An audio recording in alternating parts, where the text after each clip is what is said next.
नमस्कार। जय हिंद प्यारे साथियों, आशा करता हूँ कि आप अच्छे होंगे और मन लगा के पढ़ रहे होंगे।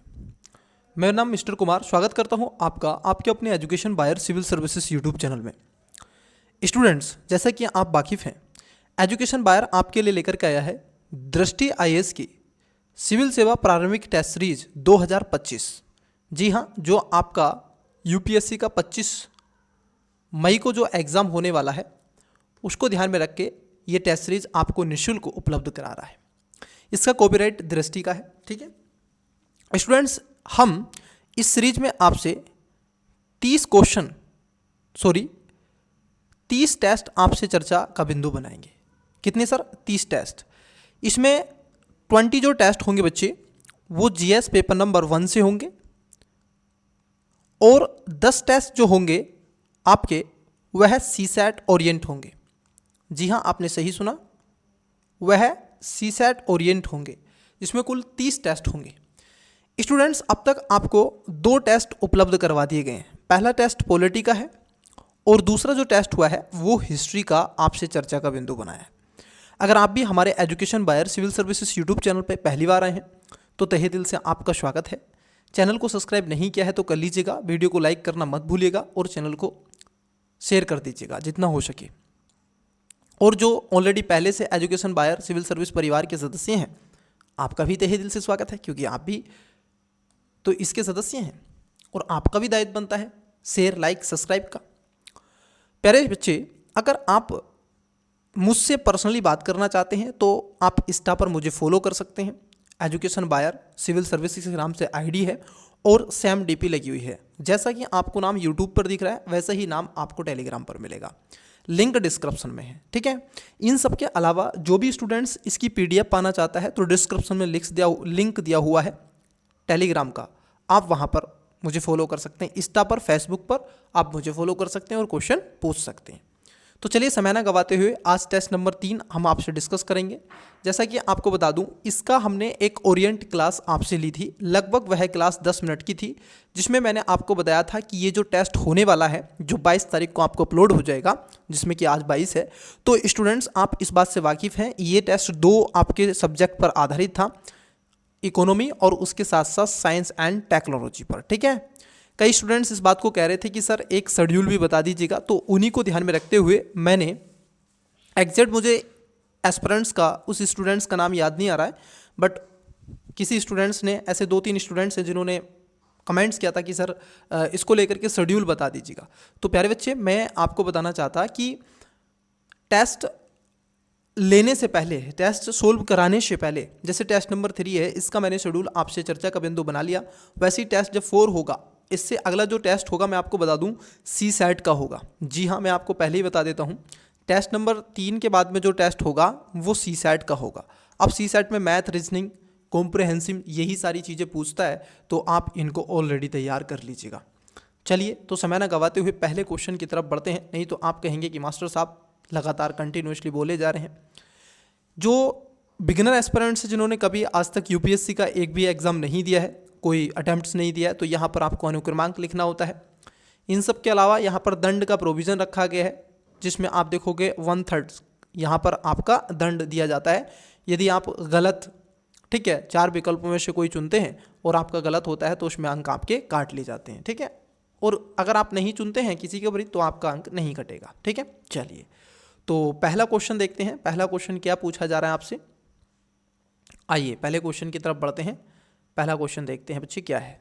देखिए, क्वेश्चन है आपका, हरित क्रांति के संबंध में निम्नलिखित कथनों पर विचार कीजिए। 2 स्टेटमेंट है। पहला, इसका उद्देश्य मुख्य रूप से उच्च उत्पादकता किस्मों HYV के बीजों के माध्यम से खाद्य उत्पादन बढ़ाना था। नंबर 2, रासायनिक उर्वरकों और कीटनाशकों के उपयोग को न्यूनतम किया गया।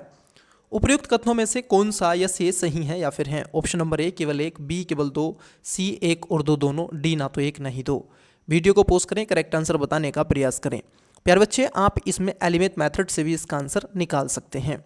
आई होप आपने इसका राइट आंसर कमेंट्स बॉक्स में दिया होगा। बच्चे, आप इसका आंसर देखिए, जो मैं कहता हूँ ना कि इसका राइट आंसर कमेंट्स बॉक्स में दीजिएगा, तो आप इसका आंसर कमेंट्स आवश्यक रूप से दीजिएगा। इससे आपका जो कॉन्फिडेंस लेवल है वो भी बढ़ता है, वो ग्रोथ करता है और आपको जज करने का मौका मिलता है कि हम कहाँ पर हैं, कितना खेल रहे हैं, कितनी हमारी तैयारी हो चुकी है, कहाँ पर कमी है, कहाँ पर लैग कर रहे हैं, और उनको आप सीखेंगे मुझसे, ठीक है, जो कमी आप करते हैं।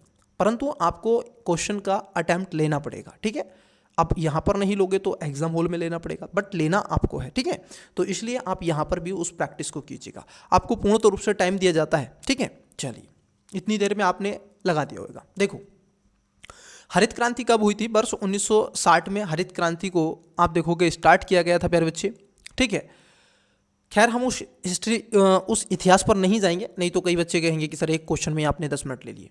देखो, पहला स्टेटमेंट सही हो जाएगा। इसका उद्देश्य मुख्य रूप से उच्च उत्पादकता किस्मों मतलब HYB जो हाइब्रिड किस्म के बीज थे उनके माध्यम से उत्पादन को बढ़ाना था, क्योंकि भारत में उस समय खाद्यान्न का संकट बना हुआ था और इसी संकट से दूर निकलने के लिए हमने मैक्सिको से HYB बीज आप लेकर के आए, ठीक है, और पैदावार 3 गुना वृद्धि की। और ये खासतौर पर कहाँ कहाँ पर हुए थे? आप देखोगे पंजाब PV, HR हरियाणा, और इन सब के अलावा जो वेस्टर्न UP वाला रीजन है, इन क्षेत्रों में भारत में जो HYB किस्म के बीज थे इनको लगाया गया और खाद्यान्न उत्पादन में वृद्धि की गई। दूसरा स्टेटमेंट यहाँ पर गलत हो जाएगा, क्योंकि ये कह रहे हैं कि रासायनिक उर्वरकों और कीटनाशकों के उपयोग को न्यूनतम किया गया। नहीं महोदय, ये न्यूनतम नहीं किया गया, जबकि आप इसका उत्पादन कर रहे थे तो इसके उत्पादन में और अधिक मात्रा में आपने क्या किया था? अधिक मात्रा में जो NPK है, क्या है? NPK, और इसके साथ साथ यूरिया, इनका बड़ी मात्रा में आपने क्या किया था? इस्तेमाल किया था। तो दूसरा स्टेटमेंट गलत हो जाएगा। अब जैसे ही 2 गलत है तो B आंसर नहीं होगा और C आंसर नहीं होगा। पहला सही है तो A इसका राइट आंसर हो जाएगा, मतलब कि ऑप्शन नंबर A। चलिए अगले क्वेश्चन की तरफ बढ़ते हैं। नेक्स्ट क्वेश्चन समझिएगा। क्वेश्चन नंबर 2 है, भारत में आर्थिक सुधारों के संदर्भ में निम्नलिखित कथनों पर विचार कीजिए। 2 स्टेटमेंट है। पहला, उदारीकरण का उद्देश्य निजी क्षेत्र के उद्यमों पर लगे प्रतिबंधों को समाप्त करना था। नंबर 2, निजीकरण के कारण सार्वजनिक क्षेत्र के उद्यमों में सरकारी स्वामित्व पूरी तरह समाप्त हो गया। उपयुक्त कथनों में से कौन सा या से सही है या फिर हैं? ऑप्शन नंबर A केवल 1, B केवल 2, C 1 और 2 दोनों, D ना तो 1 नहीं 2। वीडियो को पॉज करें, करेक्ट आंसर बताने का प्रयास कीजिएगा। मतलब कि आपसे क्वेश्चन पूछा गया बच्चे, आई होप आपने इसका राइट आंसर कमेंट्स किया होगा। देखो, आपसे क्वेश्चन क्या पूछा गया है? LPG रिफॉर्म के बारे में पूछा गया है। किसके बारे में? LPG। ये हुआ था 1991 में, ठीक है। L से होता है लिबरलाइजेशन मतलब कि उदारीकरण, P से होता है प्राइवेटाइजेशन मतलब निजीकरण, और G से होता है ग्लोबलाइजेशन मतलब कि वैश्वीकरण, ठीक। पहला स्टेटमेंट पढ़ो। उदारीकरण का उद्देश्य निजी क्षेत्र के उद्यमों पर लगे प्रतिबंधों को समाप्त करना था, मतलब कि लिबरल इतना होना है जहां पर आपने प्रतिबंध लगा के रखे हैं, रिस्ट्रिक्शन लगा के रखी है कि इन सेक्टर्स में आप नहीं आ सकते, ठीक है। FDI नहीं आ सकता, FPI नहीं आ सकता, तो उनको भी क्या करना था? खोलना था। दूसरा स्टेटमेंट यहाँ पर क्या हो जाएगा बच्चे? गलत हो जाएगा, क्योंकि ये कह रहे हैं निजीकरण के कारण सार्वजनिक क्षेत्र के उद्यमों में सरकारी स्वामित्व पूरी तरह समाप्त हो गया। नहीं, पूरी तरह समाप्त नहीं हुआ था, बल्कि कई ऐसे सेक्टर्स बाकी रह गए थे जिसमें आप देखोगे गवर्नमेंट का वर्चस्व था। जैसे टेलीकॉम कम्युनिकेशन में आप देखोगे, कम्युनिकेशन में, ठीक है, टेलीकॉम में, उसके साथ साथ स्पेस में, अब तो स्पेस में आ रहा है, मेडिसिन में, ठीक है। इन सब के अलावा कई ऐसे सेक्टर जिसके लिए रखा गया था, और डिफेंस सेक्टर में। तो ये जो आपका दूसरा स्टेटमेंट है ये गलत है, ठीक है। तो अब जैसे दूसरा गलत है तो आंसर B नहीं होगा और फिर से आंसर C नहीं होगा। Right answer option number A होगा। केवल एक स्टेटमेंट आपका क्या हो जाएगा बच्चे? करेक्ट हो जाएगा, मतलब कि राइट आंसर हो जाएगा। इट्स क्लियर है नो? चलिए अगले क्वेश्चन की तरफ बढ़ते हैं। नेक्स्ट क्वेश्चन देखते हैं। देखिए क्वेश्चन क्या है। क्वेश्चन है आपका क्वेश्चन नंबर 3, मानव विकास सूचकांक ह्यूमन डेवलपमेंट्स इंडेक्स के निम्नलिखित घटकों पर विचार कीजिए। मतलब कि इसके फैक्टर आपसे पूछे हैं। क्या पूछे हैं? फैक्टर्स आपसे पूछे हैं कि कौन कौन से हैं। अब 4 हैं स्टेटमेंट। पहला, जन्म के समय जीवन प्रत्याशा। दूसरा, सकल नामांकन अनुपात। तीसरा, प्रति व्यक्ति आय। और चौथा, पोषण सेवन। उपयुक्त में से कितने का उपयोग ह्यूमन डेवलपमेंट इंडेक्स की गणना में किया जाता है? ऑप्शन नंबर A केवल 1, B केवल 2, C केवल 3, D सभी 4। वीडियो को पॉज करें, करेक्ट आंसर बताने का प्रयास करें। आई होप आपने इसका राइट आंसर दिया होगा। चलिए देखिए, अगर हम देखें पहला स्टेटमेंट जो है इसमें कि जन्म के प्रत्याशी, जो बिल्कुल पहला वाला स्टेटमेंट सही हो जाएगा, क्योंकि जन्म के समय जो जीवन प्रत्याशा दर है नवजात शिशु के जीने की, जो औसत वर्षों की संख्या है, उसको यहाँ पर देखभाल गुणवत्ता जीवन को दर्शाता है। ये बात एकदम ठीक है। उन सब के अलावा आप देखोगे प्रति व्यक्ति आय, ठीक है, ये इसके अंतर्गत आती है, ठीक है। पर कैपिटा इनकम को इसके अंतर्गत क्या है, रखा जाता है। It's clear, you know. उन सब के अलावा शिक्षा सूचकांक को भी, एजुकेशन को भी यहाँ पर रखा जाता है, क्योंकि सकल नामांकन अनुपात, क्योंकि आप देखोगे कहाँ स्कूल में आपका नामांकन हुआ कि नहीं, आपने जो औसतन वर्षों में शिक्षा एजुकेशन प्राप्त की है या नहीं, ये भी इसके अंतर्गत क्या है, शामिल किया जाता है। सकल नामांकन अनुपात, कई स्टूडेंट्स इसमें घबरा गए होंगे, तो इसमें है शिक्षा सूचकांक में, ठीक है, एजुकेशन इंडेक्स में। कई स्टूडेंट्स इसमें घबरा गए होंगे, ठीक है। ये जो पोषण सेवन है ये इसके अंतर्गत नहीं आता है बच्चे, क्योंकि आप देखोगे ये जो पोषण सेवन है ये खासतौर पर ग्लोबल जेंडर गैप में या न्यूट्रिशन में, ठीक है, पॉवर्टी लाइन में ही आएगा। तो इसमें चौथा गलत है। कितने हैं, तो इसमें 3 है, मतलब कि केवल 3, ठीक है। ऑप्शन नंबर क्या हो जाएगा आपका, सी इसका करेक्ट आंसर हो जाएगा। वैश्विक प्रासंगिकता और व्यापक उपाय के रूप में भी इसको रखा गया है। एसडीआई प्रत्येक आयाम के लिए न्यूनतम और अधिकतम सीमा निर्धारित करता है, जिसे गोल पोस्ट कहा जाता है, और फिर दिखाता है कि प्रत्येक देश में गोल पोस्ट के संबंध में कितना है और कितना नहीं है। 0 से 1 के बीच में यहाँ पर चीज़ें होती हैं, ठीक है। तो यहाँ तक चीज़ें आपकी क्लियर हो गई होंगी। वर्ष 2012 आप देखोगे 22 में 0.644 का HDI स्कोर प्राप्त किया है भारत ने, और संयुक्त राष्ट्र वर्ष 2023-24 में रिपोर्ट में 193 देशों में भारत का 134वें स्थान पर था। तो आपसे पूछा जा सकता है 23-24 में भारत का स्थान कितना था, कभी आपसे पूछ ले, तो 23-24 में जो भारत का स्थान था वो 193 देशों में, कितने देशों में, 193 देशों में कितना है सर, 134 नंबर है। कितना है, 134वें स्थान पर था आपका प्यारा भारत, मतलब कि इंडिया, ठीक है। भारत के मध्य मानव विकास के अंतर्गत वर्गीकृत किया गया, माध्यम, ठीक है, मतलब कि इंडिया क्या है, एक तरीके से मिडल ह्यूमन जो डेवलपमेंट इंडेक्स में ही इसका रखा गया है। कभी ये कुछ नंबर बढ़ जाते हैं तो कभी ये कुछ नंबर कम हो जाते हैं। तो इसमें केवल क्या था, ऑप्शन नंबर आपके सी, मतलब कि केवल 3 इसके अंतर्गत आपका सही हो जाएगा। चलिए अगले क्वेश्चन की तरफ बढ़ते हैं, नेक्स्ट क्वेश्चन देखते हैं। देखिए क्वेश्चन क्या है, क्वेश्चन नंबर 4 है, ये कह रहे हैं भुगतान संतुलन, बैलेंस ऑफ पेमेंट्स के संबंध में निम्नलिखित पर विचार कीजिए, ठीक है। पहला स्टेटमेंट है बैलेंस ऑफ पेमेंट सभी आंतरिक और बाह्य व्यापार लेन देन को कवर करता है। यहाँ पर देखो ऑल की बात की गई है, सभी, ठीक है। यहाँ पर किसकी बात की गई है, सभी। नंबर 2 है बैलेंस ऑफ पेमेंट सदैव किसी देश के लिए एक निश्चित अवधि में संतुलित कुल बैलेंस टोटल दर्शाता है, मतलब कि एक निश्चित समय सीमा के भीतर क्या दर्शाता है, वहाँ पर अवधि में संतुलित कुल टोटल जो कहीं ना कहीं बैलेंस्ड हुआ है, कितना लिया है और कितना दिया है, उसको दर्शाने का काम करता है। अब इसके ऑप्शंस की तरफ बढ़ते हैं। ऑप्शंस क्या हैं, आइए देख लेते हैं ऑप्शंस के बारे में। ऑप्शन है आपका उपयुक्त कथनों में से कौन सा या से सही है या फिर है। ऑप्शन नंबर ए केवल 1, बी केवल 2, सी 1 और 2 दोनों, डी ना तो 1 नहीं 2। वीडियो को पॉज करें, करेक्ट आंसर बताएं। पर बच्चे आपने इसका राइट आंसर दिया होगा। देखिए इसमें correct answer option number B है। आइए क्यों बी है, देखिए उसको हम जान लेते हैं, ये बी क्यों है, ठीक है। देखो यहाँ पर आपसे पूछा गया है बैलेंस ऑफ पेमेंट सभी आंतरिक और बाह्य व्यापार लेन देन को कवर करता है। जी महोदय, ये बात एकदम क्या है, गलत है। पहली बात तो एक्सट्रीम वर्ड है, क्योंकि ये सभी को नहीं, एक वित्त वर्ष में जितना लेन देन हुआ है उसके बीच की अदायगी को ये रिकॉर्ड करने का काम करता है। मतलब कि आप देखोगे अदायगी संतुलन में केवल बाहर लेन देन के देश के निवासियों और शेष विश्व के बीच में रिकॉर्ड करता है।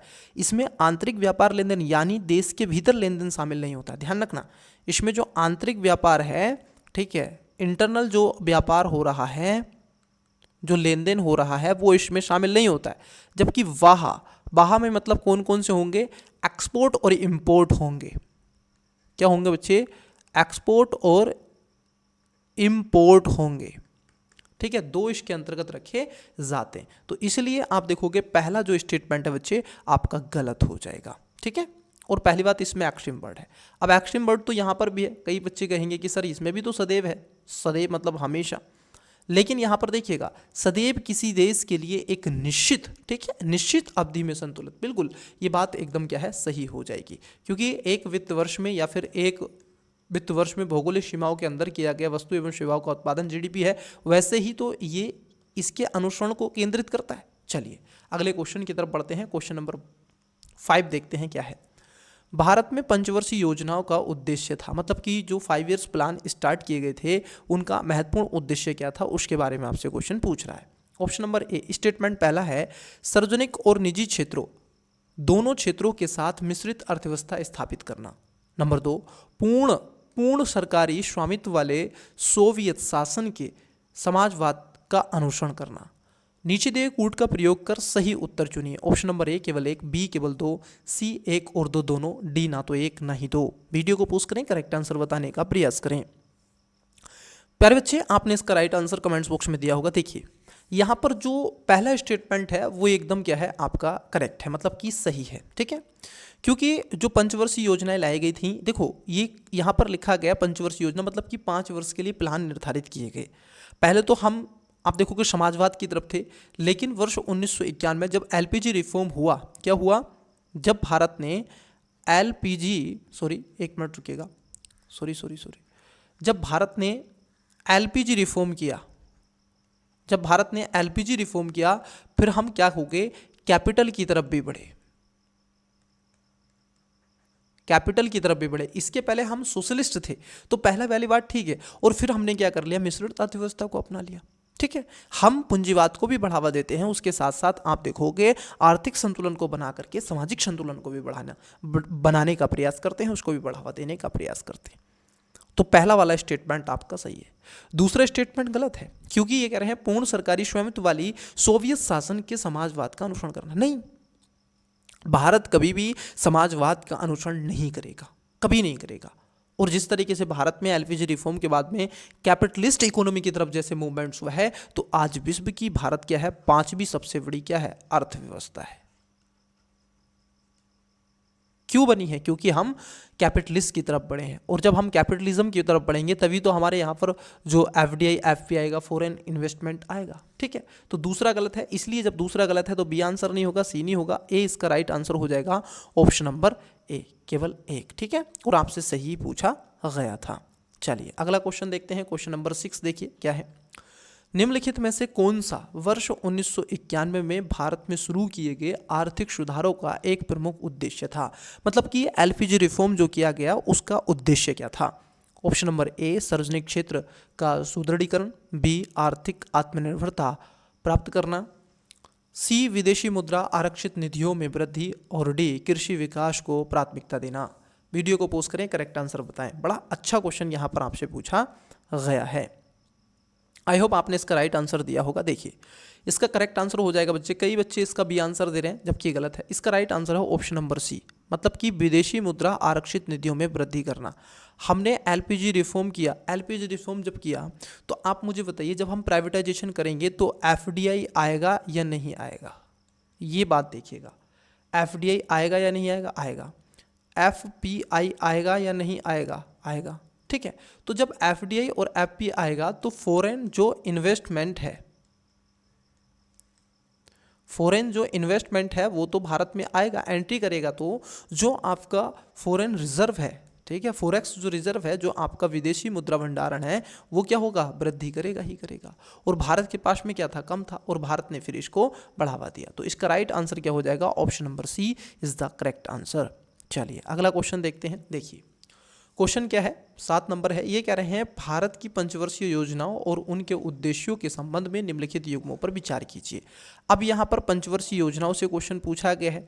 अब आपको क्या है बच्चे, यहाँ पर योजना दे के रखी है, यहाँ पर योजना है और यहाँ पर उद्देश्य। जैसे प्रथम पंचवर्षीय योजना कृषि पर बल, द्वितीय पंचवर्षीय योजना औद्योगिकरण पर फोकस, और तृतीय पंचवर्षीय योजना आर्थिक निर्भरता।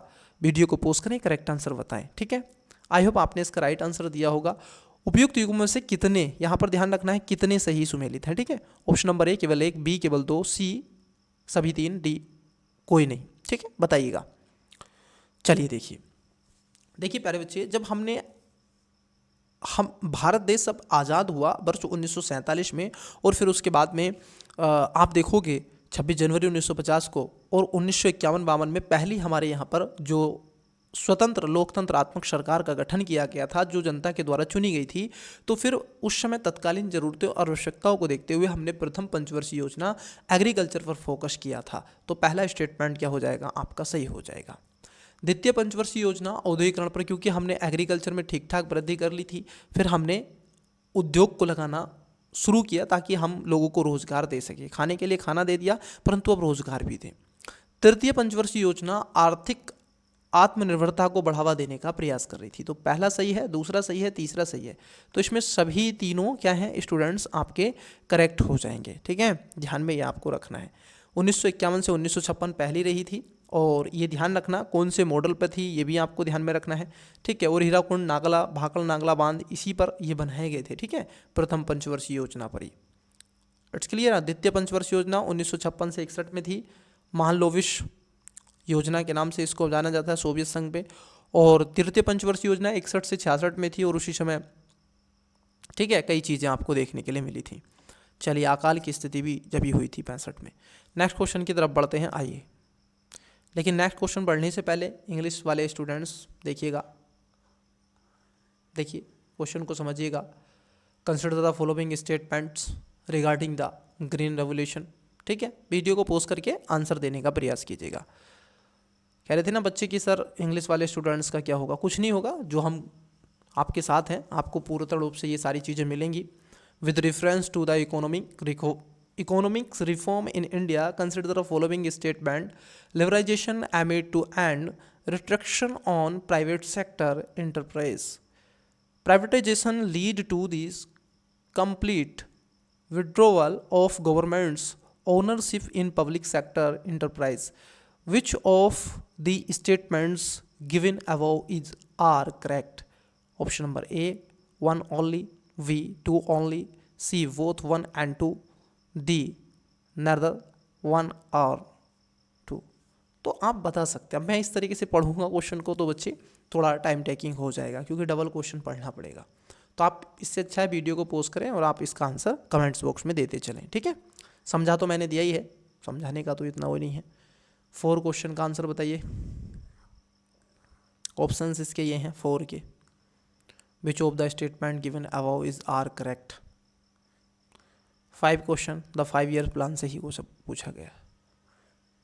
6 number question which of the following was a major objective of the economics reform introduced in India in 1991.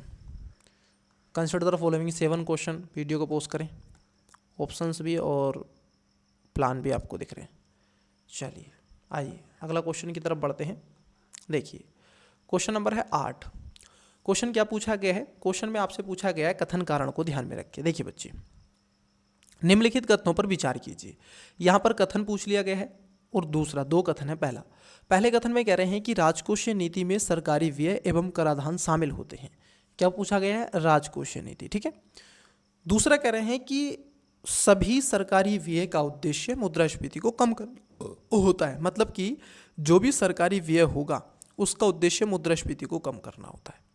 उपर्युक्त कथनों के संबंध में निम्नलिखित में से कौन सा या से सही है या फिर हैं। अब देखिए ऑप्शंस यहाँ पर देके रखें। ऑप्शन नंबर ए कथन पहला और कथन दूसरा दोनों सही हैं तथा कथन 2 कथन 1 की सही व्याख्या करता है। बी कथन 1 और कथन 2 दोनों सही हैं किंतु कथन 2 कथन 1 की सही व्याख्या नहीं करता है। सी कथन 1 सही है किंतु कथन 2 सही नहीं है। डी कथन 1 सही नहीं है किंतु कथन दूसरा सही है। तो वीडियो को पोस्ट करें, करेक्ट आंसर बताएं। बड़ा अच्छा क्वेश्चन आपसे पूछा है 8 नंबर का। आई होप आपने इसका राइट आंसर दिया होगा। देखिए बच्चे, यहाँ पर अगर हम पढ़ें इसको तो जो पहला स्टेटमेंट है ये आपका एकदम सही है, क्योंकि राजकोषीय नीति में सरकारी व्यय और कराधान को शामिल किया जाता है। इसमें कोई दो राय नहीं है, क्योंकि राजकोषीय नीति एक आर्थिक उपकरण है जिसमें अर्थव्यवस्था को प्रभावित करने वाले सरकारी व्यय और कराधान को शामिल करते हैं। इस नीति का उपयोग आर्थिक विकास, मुद्रास्फीति नियंत्रण और रोजगार के स्तर जैसे आर्थिक उद्देश्यों को प्रतिबंधित करने के लिए किया जाता रहा है। राजकोषीय उपायों के माध्यम से सरकार अपने व्यय को समायोजित कर सकती है और वर्तमान में आर्थिक स्थितियों के आधार पर अर्थव्यवस्था को प्रोत्साहित करने और धीमा करने के लिए भी नीतियों में परिवर्तन कर सकती है। यद्यपि कुछ सरकारी व्यय और मांग को नियंत्रित करके मुद्रास्फीति में कमी लाने का लक्ष्य रखा जाता है, लेकिन सभी सरकारी व्यय इस उद्देश्य के लिए नहीं होते हैं। ये आपको ध्यान में रखना है। और यहाँ पर ये कह रहे हैं मुद्रास्फीति को कम किया जाता है, तो ये तो गलत है। जैसे ही आपका दूसरा कथन गलत है, अब आंसर आपका मिल जाएगा। यहाँ पर कह रहे हैं दोनों सही, तो ए नहीं होगा, यहाँ पर दोनों सही, ए नहीं, आपका क्या है, देखो यहाँ पर दूसरा सही नहीं है, तो सी इसका राइट आंसर हो जाएगा। चलिए अगले क्वेश्चन की तरफ बढ़ते हैं, अगला क्वेश्चन देखते हैं। देखिए बच्चे, अगला क्वेश्चन क्या है।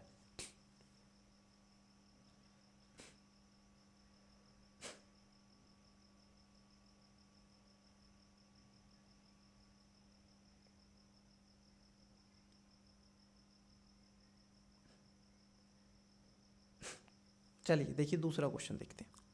सॉरी, क्वेश्चन नंबर 9 देखिए क्या है। नेक्स्ट ये कह रहे हैं वस्तु विनिमय प्राणी के बारे में निम्नलिखित कथनों पर विचार कीजिए। किसके बारे में? वस्तु विनिमय प्राणी। ठीक है, दो स्टेटमेंट है। पहला, वस्तु विनिमय प्राणी के लिए आवश्यकताओं का दूरा संपादन आवश्यक होता है। नंबर 2, वस्तु विनिमय प्राणी मौद्रिक विनिमय की तुलना में अधिक कुशल होती है। उपर्युक्त कथनों में से कौन सा या से सही है या फिर है? ऑप्शन नंबर ए केवल एक, बी केवल दो, सी एक और दो दोनों, डी ना तो एक ना ही दो। वीडियो को पोस्ट करें, करेक्ट आंसर बताने का प्रयास करें। आई होप आपने इसका राइट आंसर दिया होगा। चलिए एक एक करके बात करते हैं। स्टूडेंट्स, यहाँ पर आपसे पूछा गया वस्तु विनिमय प्राणी के बारे में। देखो, वस्तु विनिमय प्राणी का मतलब क्या है? इसमें क्या होता है, धन और उपयोग के बिना वस्तु और सेवाओं का प्रत्यक्ष व्यापार शामिल होता है। मतलब कि आप इसमें मुद्रा को शामिल नहीं करेंगे। ठीक है, और इसमें क्या होता है, आवश्यकताओं का दोहरा संपादन होता है। ये बात एकदम क्या है आपकी सही हो जाती है। परंतु दूसरा स्टेटमेंट गलत है। ये कह रहे हैं वस्तु विनिमय प्राणियां मौद्रिक विनिमय की तुलना में अधिक कुशल होती है। नहीं महोदय, ये अधिक कुशल नहीं होती, बल्कि कम कुशल बनती हैं। क्या होती हैं? कम कुशल बनने का प्रयास करती हैं और कम कुशल ही ये होती हैं। तो इसलिए आप देखोगे दूसरा स्टेटमेंट गलत है, मतलब कि ऑप्शन बी नहीं होगा और ऑप्शन सी नहीं होगा। क्यों? क्योंकि यहाँ पर दो दे के रखा है, जबकि ऑप्शन नंबर ए इसका करेक्ट आंसर है। ठीक है, ऑप्शन नंबर ए केवल एक। ठीक है, चलिए सही आपसे पूछा था। नेक्स्ट क्वेश्चन की तरफ बढ़ते हैं। नेक्स्ट क्वेश्चन देखते हैं। 1 सेकेंड रुकिएगा। 1 सेकेंड रुकिएगा बच्चे। देखिए सर, ये कह रहे हैं मुद्रा के कार्यों के संदर्भ में निम्नलिखित में से कौन सा कथन सही है? अब मुद्रा के कार्यों के बारे में क्वेश्चन पूछा जा रहा है। 1 सेकेंड रुकिएगा बच्चे, मैं एक मिनट।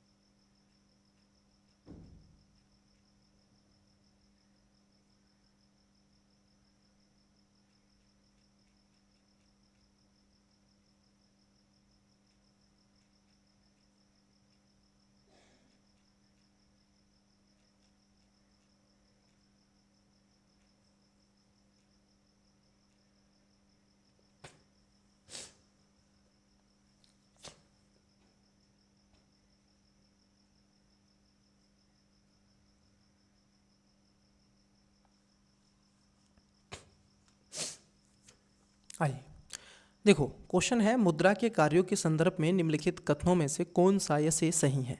अब यहाँ पर आपसे पूछा जा रहा है मुद्रा के कार्यों के बारे में। ठीक है, किसके कार्यों के बारे में पूछा जा रहा है?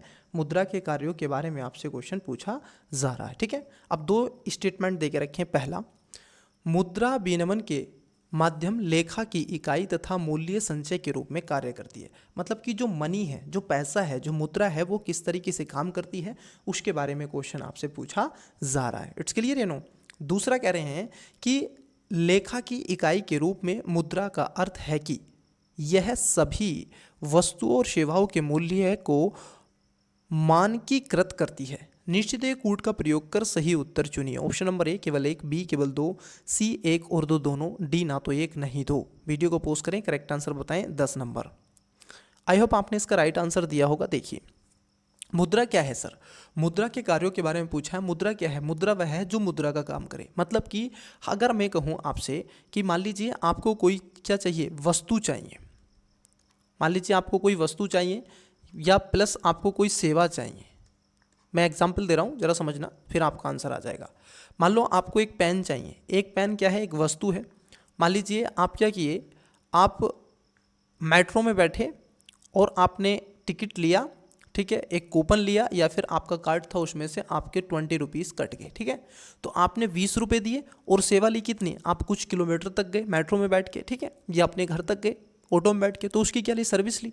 तो उससे क्या है, आपने उस सर्विस को किस में कन्वर्ट कर दिया, उससे कैसे, मुद्राओं से आपने उसको कन्वर्ट कर दिया। तो मुद्रा विनिमय के माध्यम से लेखा की इकाई होती है, बिल्कुल सही बात है, और मूल्य के संचय के रूप में काम करती है, ये भी बात एकदम सत्य है। दूसरा भी ठीक है कि लेखा की इकाई के रूप में मुद्रा का अर्थ है कि यह सभी वस्तु और सेवाओं के मूल्य को मानकीकृत करती है। किसी भी वस्तु का अगर आपको मूल्य निर्धारित करना है तो किस में करोगे, बताइएगा, मुद्रा में करोगे सर, ठीक है। कुछ कहेंगे सर हम तो डॉलर में कर देंगे, भाई डॉलर भी तो एक मुद्रा है, ठीक है। कुछ कहेंगे सर हम तो गोल्ड में कर देंगे, अरे मेरे बच्चे आप देखोगे गोल्ड भी एक मुद्रा के रूप में कन्वर्ट होता है, उसका भी तो मुद्रा से ही निर्धारित होता है, ठीक है। आप चाहें जो भी करें लेकिन मुद्रा में ही आप कर रहे हैं, तो इसमें दोनों बातें ठीक हो जाएंगी, मतलब कि इसका right answer option number C हो जाएगा। चलिए अगले क्वेश्चन की तरफ बढ़ते हैं, अगला क्वेश्चन देखते हैं। नेक्स्ट क्वेश्चन मतलब कि कहने का तात्पर्य ये है, आइए नेक्स्ट क्वेश्चन की तरफ बढ़ते हैं। देखिए पहले क्वेश्चन देख लेते हैं, ऑप्शंस पे भी आएंगे, नहीं तो क्वेश्चन में लीजिए, अब आपको क्वेश्चन फुल दिख रहा होगा, ठीक है। चलिए क्वेश्चन विजिबल हो रहा है। क्वेश्चन क्या है, 11 नंबर, ये कह रहे हैं सकल घरेलू उत्पाद मतलब कि जीडीपी, ग्रोस डोमेस्टिक प्रोडक्ट के संदर्भ में निम्नलिखित में से कौन सा या से कथन सही है या फिर है। मतलब कि सकल घरेलू उत्पाद के बारे में क्वेश्चन पूछा है, दो स्टेटमेंट है। पहला, सकल घरेलू उत्पाद किसी देश की सीमाओं के भीतर उत्पादित वस्तु और सेवाओं के कुल मूल्य का मापन करता है। नंबर 2, इसमें देश के भीतर विदेशी कंपनियों का उत्पादन भी शामिल होता है। नीचे दिए गए कूट का प्रयोग कर सही उत्तर चुनिए। ऑप्शन नंबर ए केवल 1, बी केवल 2, सी 1 और 2 दोनों, डी ना तो 1 नहीं 2। वीडियो को पोस्ट करें, करेक्ट आंसर बताएं। देखिए आपसे जो क्वेश्चन पूछा गया है ये पूछा जा रहा है जीडीपी से संबंधित। जीडीपी क्या है स्टूडेंट्स, जीडीपी है एक वित्त वर्ष में किसी देश की भौगोलिक सीमाओं के भीतर किया गया अंतिम बाजारिक मौद्रिक मूल्य ही तो क्या कहलाता है, जीडीपी कहलाता है। मतलब कि ये देश है और इसके अंदर जो भी उत्पादन होगा, अब इसमें उत्पादन विदेशी और देशी दोनों कंपनियों का होगा। दूसरा स्टेटमेंट तो सही है कि इसमें देश के भीतर विदेशी कंपनियों का उत्पादन भी शामिल होता है, बिल्कुल सही बात है। लेकिन पहला स्टेटमेंट को पढ़ें, सकल घरेलू उत्पाद किसी देश की सीमा के भीतर उत्पादित वस्तु और सेवाओं के कुल मूल्य का मापन करता है। तो ये भी स्टेटमेंट क्या हो जाएगा, 11 नंबर की अगर हम बात कर लें ये भी आपका सही हो जाएगा, क्योंकि एक वित्त वर्ष में किसी देश की भौगोलिक सीमाओं के भीतर वस्तु एवं सेवाओं के मौद्रिक बाजारिक मूल्य को ही हम क्या कहते हैं, जीडीपी में इंक्लूड किया जाता है। उसको हम क्या करते हैं, इसके अंदर जोड़ने का प्रयास करते हैं, उसको कैलकुलेट करते हैं। तो दोनों बातें यहाँ पर बच्चे क्या हो जाएंगी, आपकी करेक्ट हो जाएंगी, मतलब कि right answer option number C हो जाएगा। चलिए अगले क्वेश्चन की तरफ बढ़ते हैं, नेक्स्ट क्वेश्चन लेते हैं। आइए पहले हम क्वेश्चन को पढ़ लेते हैं, ठीक है, क्वेश्चन के स्टेटमेंट क्या है उसको जान लेते हैं, फिर ऑप्शंस की तरफ बढ़ेंगे। चलिए देखिए क्वेश्चन क्या है, क्वेश्चन नंबर आपका है 12 नंबर, संसदीय विशेषाधिकारों पर 2024 के सर्वोच्च न्यायालय के निर्णय के संदर्भ में निम्नलिखित कथनों पर विचार कीजिए। अब दो स्टेटमेंट है। पहला, न्यायालय ने निर्णय दिया है कि यदि कोई संसद सदस्य मतदान करने या सदन में भाषण के संबंध में रिश्वत लेता है तो उसे संसदीय विशेषाधिकार के अंतर्गत माना जाता है। नंबर 2, भ्रष्टाचार के मामले में इस निर्णय में संसदीय विशेषाधिकार की तुलना में सरकार में व्यक्तिगत जवाबदेही और ईमानदारी को अधिक प्राथमिकता दी गई है। उपर्युक्त में से कौन सा या से सही है या फिर हैं। ऑप्शन नंबर ए केवल 1, बी केवल 2, सी 1 और 2 दोनों, डी ना तो 1 नहीं 2। वीडियो को पोस्ट करें, करेक्ट आंसर बताने का प्रयास करें। आई होप आपने इसका करेक्ट आंसर बच्चे दिया होगा। चलिए आइए जानेंगे इसके करेक्ट आंसर के बारे में। देखिए क्वेश्चन नंबर 12 में आपसे पूछा जा रहा है, तो चलिए एक एक करके बात करते हैं। देखो पहला स्टेटमेंट क्या कह रहा है, पहला स्टेटमेंट कह रहा है कि जो सर्वोच्च न्यायालय का जो निर्णय आया था 2024 में, उसमें पहले स्टेटमेंट को अगर आप पढ़ें तो पहला स्टेटमेंट गलत है। क्यों? क्योंकि ये कह रहे हैं कि न्यायालय ने निर्णय दिया है कि यदि कोई संसद सदस्य मतदान करने या सदन में भाषण के संबंध में रिश्वत लेता है तो उसे संसदीय विशेषाधिकार के अंतर्गत माना जाता है। ऐसा नहीं है, रिश्वत या फिर संसद में भाषण देने जैसे कार्यों के लिए उन्मुक्ति प्रदान की गई थी, जिसमें इस बात पर बल दिया गया था कि रिश्वत संसदीय विशेषाधिकार की सीमा के बाहर है। अगर आपने रिश्वत ले ली तो इसके बाहर रखा जाएगा और ये कह रहे हैं उसके अंतर्गत माना जाता है, तो ये गलत है। दूसरा एकदम करेक्ट है कि भ्रष्टाचार के मामले में इस निर्णय में संसदीय विशेषाधिकार की तुलना में सरकार में व्यक्तिगत जवाबदेही और ईमानदारी को अधिक प्राथमिकता दी गई है। तो इसमें दूसरा स्टेटमेंट क्या हो जाएगा बच्चे, सही हो जाएगा। पहला स्टेटमेंट आपका गलत हो जाएगा, तो ऑप्शन ए नहीं हो सकता, ऑप्शन सी नहीं हो सकता, क्योंकि यहाँ पर 1 है। ऑप्शन नंबर बी इसका करेक्ट आंसर है, क्योंकि इसमें केवल ओनली 2 इसका करेक्ट आंसर हो जाएगा। चलिए अगले क्वेश्चन की तरफ बात कर लेते हैं। अगला क्वेश्चन, और ये क्यों पूछा गया है, जो महुआ मोइत्रा थी उनका आपने देखा होगा कि इथिकल कमेटी भी बनाई गई थी, और ये बहुत ज़्यादा एकदम हॉट टॉपिक रहा था कि इन्होंने क्वेश्चन पूछे हैं, तो रिश्वत लेकर के क्वेश्चन पूछे गए हैं, ठीक है, संसद के अंतर्गत, और इन्होंने किन्हीं घरानों से पैसा लिया है, इसलिए इन पर ये क्या है लगाया जा रहा है, ठीक है। इथिकल कमेटी बनाई गई थी, फिर उनकी सदस्यता से वंचित कर दिया गया था। आइए 13 नंबर क्वेश्चन है, निम्नलिखित में से कौन सा अंतिम वस्तुओं को सर्वोत्तम रूप से चित्रित करता है। किसको, अंतिम वस्तुओं को। ऑप्शन नंबर ए, वे आगे की उत्पादन प्रक्रियाओं में इनपुट के रूप में कार्य करते हैं। बी, ये अंतिम उपभोग के लिए निर्दिष्ट हैं। सी, इनमें कच्चा माल शामिल होता है। और डी, उपयुक्त में से कोई नहीं। आपसे पूछा गया है जो अंतिम वस्तु होती है उसके बारे में, ठीक है। चलिए इसका जो करेक्ट आंसर हो जाएगा बच्चे आपने दिया होगा, चलिए देखिए इसका राइट आंसर है ऑप्शन नंबर बी, ये अंतिम उपभोग के लिए निर्दिष्ट होती हैं, ठीक है। यही क्या होती हैं, अंतिम वस्तुएं। अंतिम वस्तुएं क्या हैं, अब ये लास्ट है, अब इसका उपभोग कर लिया गया तो ये वस्तु क्या हो जाएगी, फिनिश्ड हो जाएगी। अंतिम वस्तुएं वे उत्पाद होती हैं जो विशेष रूप से अंतिम उपभोग या उपयोग के लिए उत्पादित की जाती है, न कि आगे प्रक्रिया का विनिर्माण किए, ठीक है। वह ऐसी वस्तुओं को हम आगे नहीं ले जा सकते, ठीक है। मध्यवर्ती वस्तुओं के विपरीत ये होती है, मध्यवर्ती वस्तुएं क्या होती हैं, वो किसी वस्तु के निर्माण में एक सहायक होती हैं, ठीक है। और अंतिम वस्तु ऐसा नहीं है, जैसे खाद्यान्न में वस्त्र हो सकते हैं, पूंजीगत वस्तुओं में उत्पादन के प्रयुक्त मशीन, लेकिन आगे रूपांतरित नहीं होती हैं, ठीक है। तो इसको ध्यान में रखना है, ठीक है। इसका करेक्ट आंसर बी हो जाएगा बच्चे। चलिए अब इंग्लिश वाले बच्चे स्टूडेंट्स देख लीजिएगा, आइए जो इंग्लिश वाले स्टूडेंट्स हैं वीडियो को पॉज करके करेक्ट आंसर बताते चलिएगा। 8 नंबर का स्टेटमेंट 1 और 2 पढ़िएगा, फिर ऑप्शंस ये हैं, पॉज करना पड़ेगा वीडियो को। चलिए क्वेश्चन नंबर 9 बताइएगा इसका राइट आंसर, वीडियो को पॉज करके। क्वेश्चन नंबर 10 करेक्ट आंसर बताइएगा वीडियो को पॉज करके। With reference to the functions of money which of the following statement is correct, बताइएगा बच्चे। मेरा मन तो करता है लेकिन फिर टाइम टेकिंग हो जाएगा ना बच्चे, यहाँ पर ये प्रॉब्लम है और कोई प्रॉब्लम नहीं। With reference to gross domestic product GDP के बारे में क्वेश्चन पूछा है 11 नंबर। 11 ऑप्शंस ये हैं, वीडियो को पॉज करते रहिएगा, आंसर देते चलिएगा बच्चे। 12 नंबर पहले स्टेटमेंट पढ़ लीजिएगा, फिर उसके बाद में क्वेश्चन का आप आंसर दीजिएगा ऑप्शंस, वीडियो को पॉज करके। 13 which of the following best, ठीक है, करेक्टराइज फाइनल गुड्स, जो आपकी फाइनल गुड्स है उसके बारे में, उसका बिल्कुल एकदम पूछ रहा है। चलिए तो आई होप आपने इसका राइट आंसर दिया होगा। आइए अगला क्वेश्चन की तरफ बढ़ते हैं, क्वेश्चन नंबर 14। देखिए क्वेश्चन क्या है,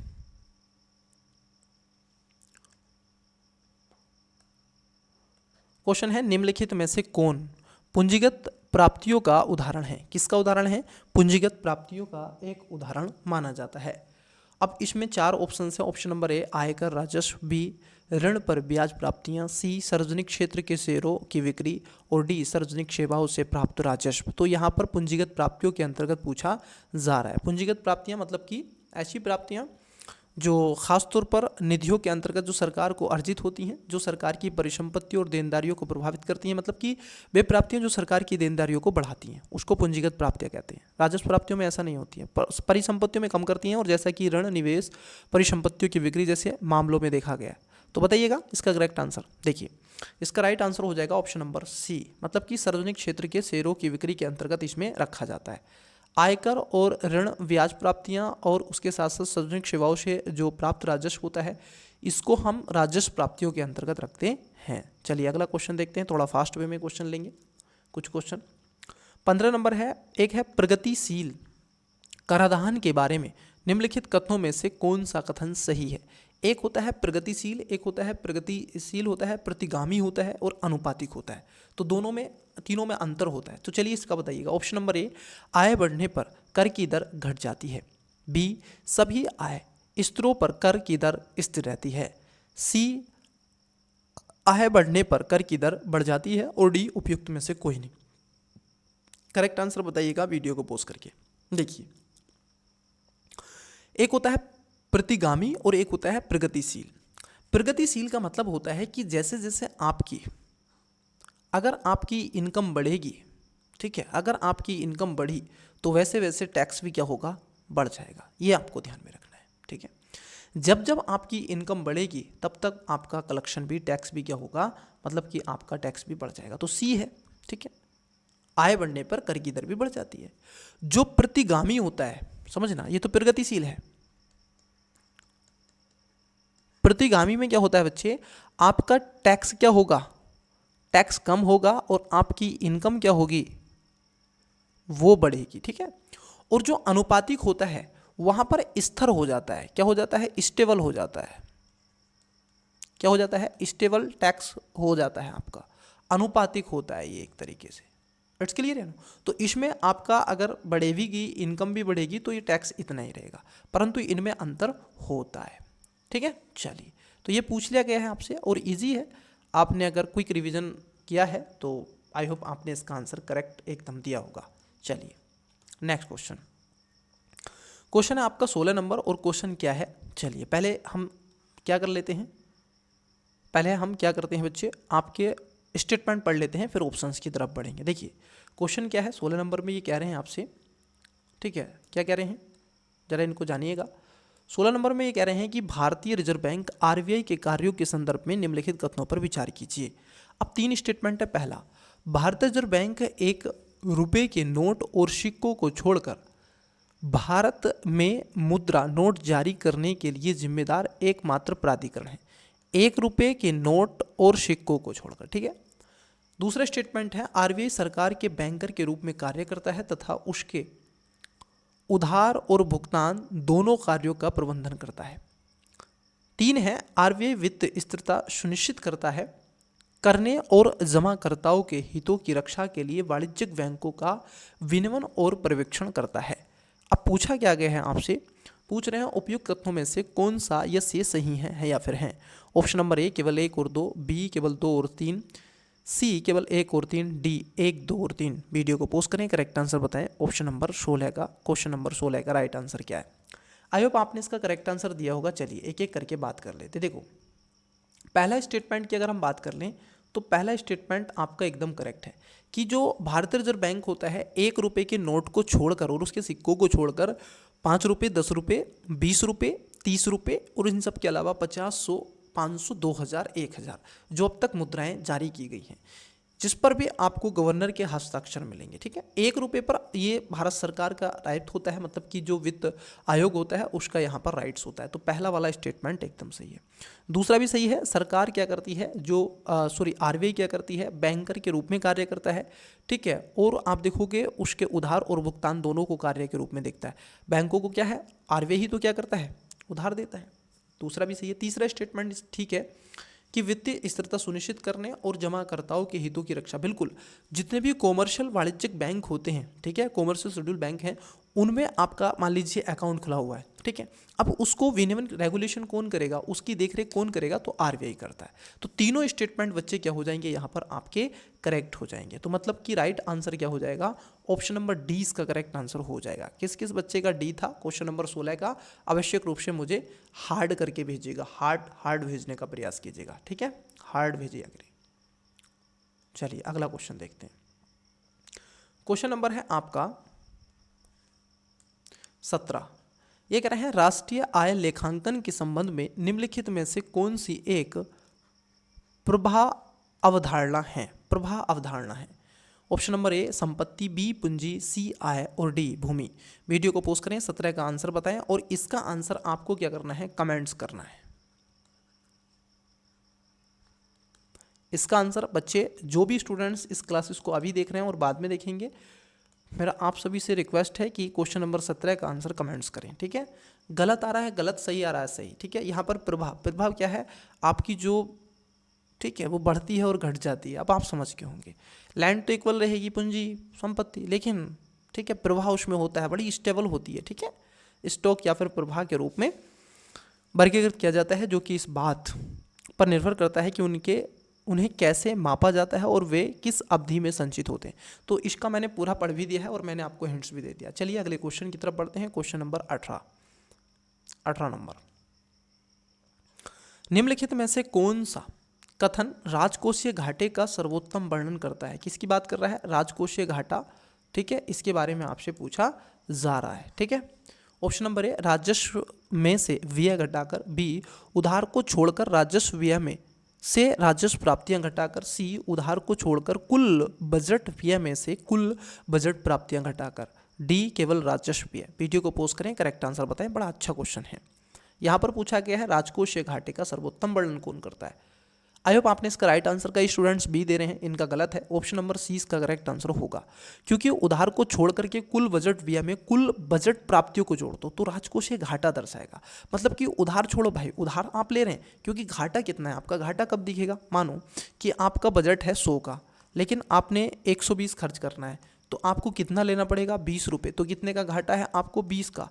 अब ये मान लीजिए आपने उधार ले लिया, क्या ले लिया है आपने? उधार ले लिया, तो आपको पहले ये निकालना पड़ेगा सर। तो उधार को छोड़कर कुल बजट व्यय में कुल बजट की प्राप्तियां घटाकर, कितनी प्राप्तियां हो रही हैं उसको घटा करके, मतलब कि आपको खर्च कितना करना है। एक मिनट में पुनः समझा देता हूँ इस सूत्र को, एक बार पुनः समझा देता हूँ। देखिए क्या कह रहे हैं ये, जरा समझना बच्चे, बड़े ही अच्छे से मैं आपको समझाने का प्रयास करता हूँ। थिकनेस थोड़ी ठीक है, चलिए देखिए, ये कह रहे हैं थिकनेस ठीक है, ये कह रहे हैं कि उधार को छोड़कर कुल बजट व्यय में से कुल बजट प्राप्तियां घटा। देखो आपका कुल जो बजट भी है, आपको खर्च कितना करना है? मान लीजिए 100 आपको बजट खर्च करना है, इतनी आपकी क्या है? ये प्राप्तियां हैं, ठीक है। क्या है आपकी? ये प्राप्तियां हैं, ठीक है। अब आपको ये खर्च करना है, अब इसमें से कुल बजट प्राप्तियां, ठीक है, कुल बजट प्राप्तियां घटाकर, किसमें से? कुल बजट। अब देखो कुल प्राप्तियां, अब आपकी कुल प्राप्तियां कितनी है बच्चे? आपकी कुल प्राप्तियां हो रही है, कितना करना है आपको? 100 करना है। प्राप्ति कितनी हो रही है? 80 प्राप्तियां हो रही हैं, ठीक है। आपको खर्च कितना करना है? एक्सपेंडिचर कितना करना है? 100 का करना है। मान लीजिए आपको कितने का करना है? 100 का आपको क्या करना है बच्चे? 100 का आपको खर्च करना है, ठीक है, ये आपको एक्सपेंडिचर करना है। परंतु आपकी जो एसेट है वो एसेट कितनी है? 80, मतलब कि प्राप्त कितना हो रहा है आपको? 80 हो रहा है। अब देखो यहाँ पर क्या है, आपको 20 क्या लेना पड़ेगा? उधार लेना पड़ेगा। और यही कह रहा है कि उधार को छोड़कर राजस्व व्यय से राजस्व प्राप्तियां घटाकर, तो राजस्व व्यय में जो कुल बजट में से आपको क्या करना है? आपको कुल बजट में से आपको राजस्व जो प्राप्तियां हैं, बजट प्राप्तियां घटा देंगे, ठीक है। तो 100 है तो इसमें से आपका आ जाएगा। इट्स क्लियर ना? तो सी इसका राइट आंसर क्या है? हो जाएगा। राजकोषीय घाटे में कुल व्यय में कुल प्राप्तियां और उधार को छोड़ करके होता है। कुल प्राप्ति कितनी है और कुल व्यय कितना है? तो कुल आपकी जो व्यय है वो आपका करना है 100 और प्राप्ति है 80, तो 20 का आपको घाटा, तो उसको आप हटा। अब ये क्या करोगे? आप मार्केट से बोरिंग करोगे। चलिए अगले क्वेश्चन की तरफ बढ़ते हैं, इसको मैं रफ कर देता हूँ। यहाँ तक चीज़ें आपकी क्लियर हो गई होंगी। स्टूडेंट्स बताते चलिएगा कमेंट्स बॉक्स में आपको क्लास कैसी लग रही है। अगर पसंद आ रही है तो चैनल को लाइक और शेयर कर दीजिएगा। देखिए स्टूडेंट्स, आपके लाइक से क्लास अन्य स्टूडेंट्स को भी पहुंच जाती है, ठीक है। तो चलिए अगला क्वेश्चन देखते हैं, 19 नंबर।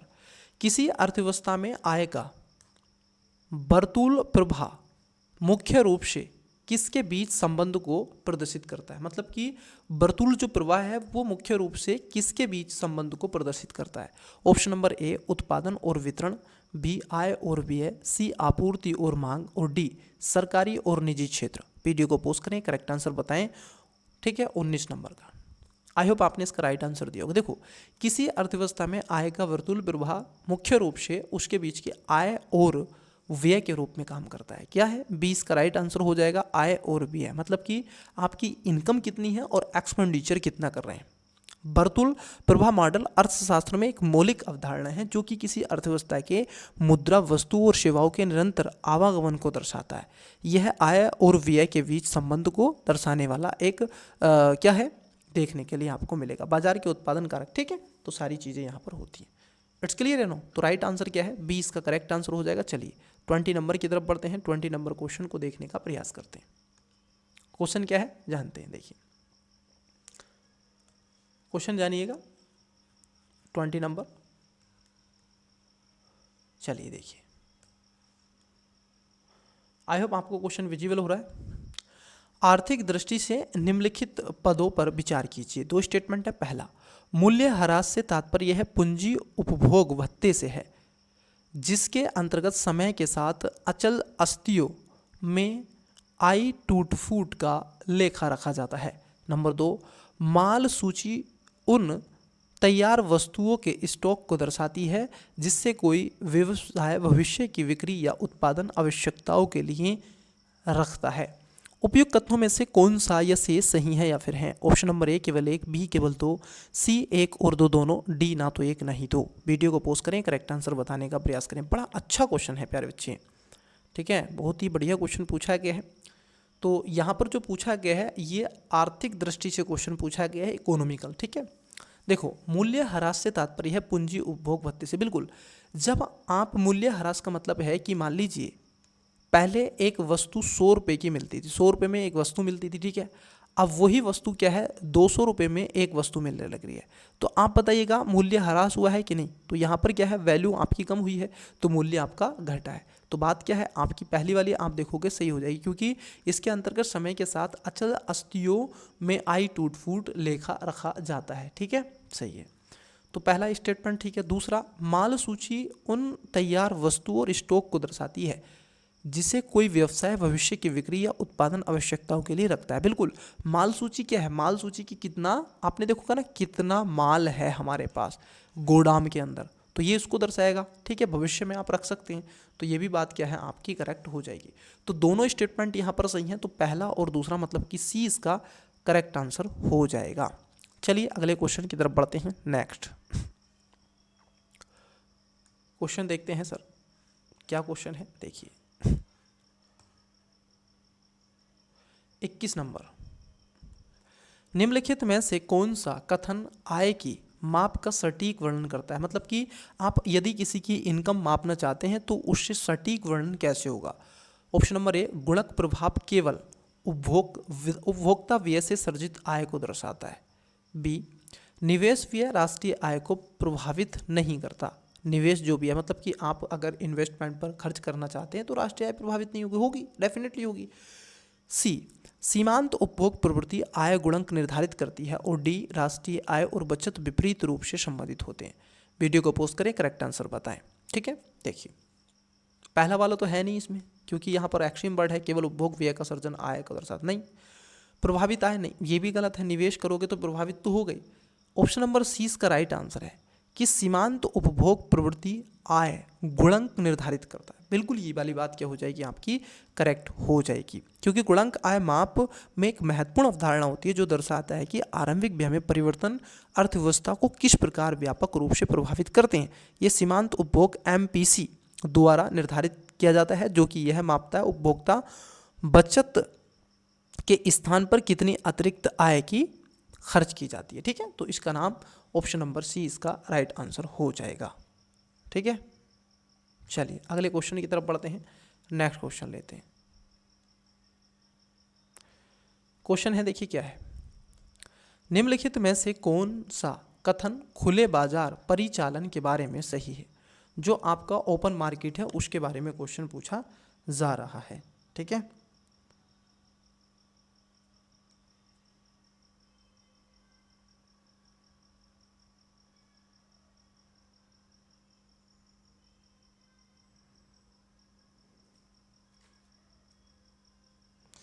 देखिए ऑप्शन नंबर ए, इसमें केंद्रीय बैंक द्वारा विदेशी मुद्रा की खरीद और बिक्री शामिल है। बी, यह मुद्रा आपूर्ति को विनियमित करने के लिए सरकारी प्रतिभूतियों की खरीद और बिक्री को संदर्भित करता है।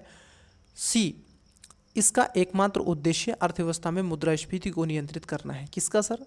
आपके खुले बाजार परिचालन का। और डी, इसमें अर्थव्यवस्थाओं में नई मुद्रा जारी करनी शामिल होती है।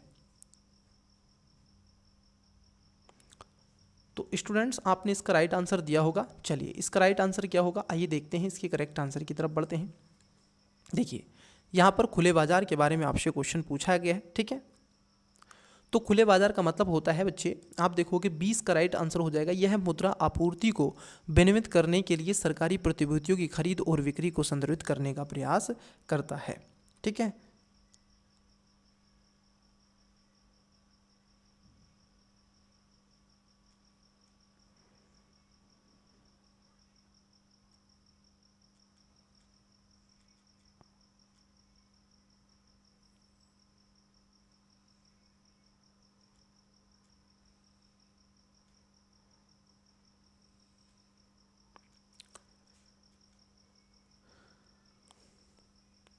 नेक्स्ट क्वेश्चन की तरफ बढ़ते हैं। नेक्स्ट क्वेश्चन लेते हैं, चलिए।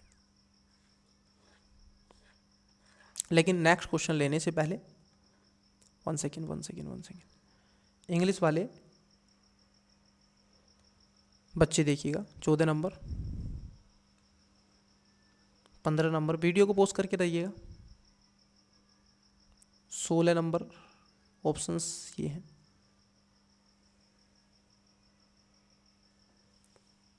17 नंबर, 18 नंबर,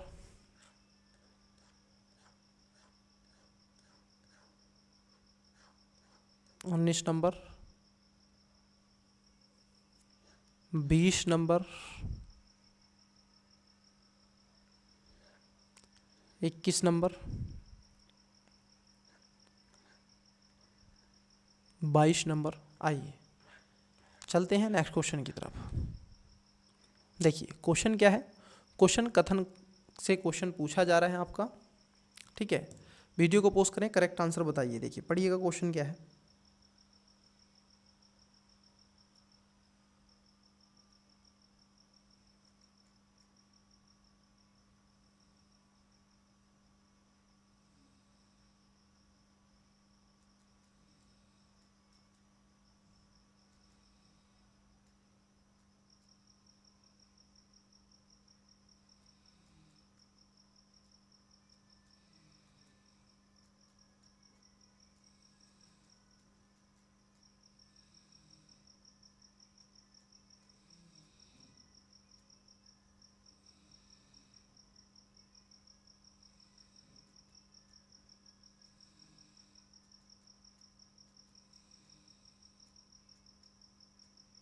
आपने इसका राइट आंसर दिया होगा।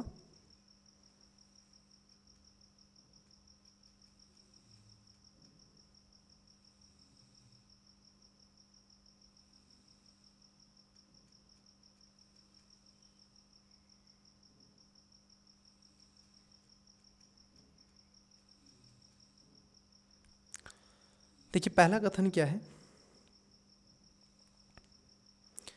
देखिए ये कह रहे हैं जीडीपी अपस्फीति कारक, ठीक है। एक होता है मुद्रास्फीति और एक होता है जीडीपी अपस्फीति, ठीक है। जीडीपी अपस्फीति कारक पर निम्नलिखित कथनों पर विचार कीजिए। अब यहाँ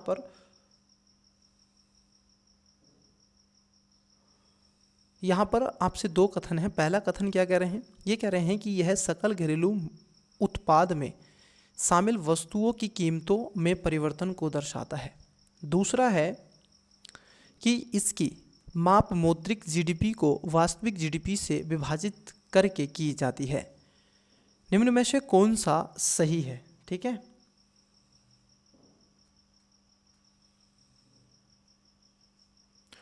अब देखिए यहाँ पर ऑप्शन नंबर ए है, कथन 1 और कथन 2 दोनों सही है, किंतु कथन 2 कथन 1 की सही व्याख्या करता है। बी दोनों सही हैं किंतु कथन 2 कथन 1 की सही व्याख्या नहीं करता है। सी कथन 1 सही है किंतु कथन दूसरा सही नहीं है। डी कथन 1 सही नहीं है किंतु कथन दूसरा सही है। आपने राइट आंसर क्या दिया है, चलिए जानने का प्रयास करते हैं। क्वेश्चन नंबर 23, ठीक है। आइए देखिए क्वेश्चन में क्या है। यहाँ पर जो पूछा गया है अपस्फीति कारक के बारे में क्वेश्चन पूछा गया है, ठीक है। एक होता है जीडीपी अपस्फीति, ठीक है। जीडीपी अपस्फीति के बारे में क्वेश्चन पूछा गया है। देखो जब जीडीपी डिफ्लेटर आप देखते हैं तो उससे महत्वपूर्ण संकेतकों के रूप में इसको निकाला जाता है, ठीक है। जीडीपी डिफ्लेटर मुद्रास्फीति की एक व्यापक माप होती है, जिसमें आप देखोगे जीडीपी डिफ्लेटर मुद्रास्फीति में क्या करते हैं, जीडीपी में सभी वस्तुओं को सम्मिलित करके और मौद्रिक जीडीपी वास्तविक जीडीपी गुणा 100 हम कर लेते हैं। मतलब कि कैसे, आप देखोगे कैसे करते हैं, ये होता है मौद्रिक जीडीपी, मतलब कि नॉमिनेट, इसको बोलते हैं ना नॉमिनेट जीडीपी, नॉमिनेट, इसके नीचे रियल जीडीपी और इनटू 100, तब आप निकाल लेंगे जीडीपी डिफ्लेटर। ठीक है, इसको निकाल लेते हैं, तो उसी पर ये आपसे बात करता है। ठीक है, अपस्फीति कारक के रूप में काम करता है। इट्स क्लियर है नो। तो पहले वाली बात क्या हो जाती है आपकी, सही हो जाती है। यह सकल घरेलू उत्पाद में शामिल वस्तुओं की कीमतों में परिवर्तन को दर्शाता है। सही है। इसकी माप मौद्रिक जीडीपी की वास्तविक जीडीपी से विभाजित करके की जाती है। ये भी बात ठीक है।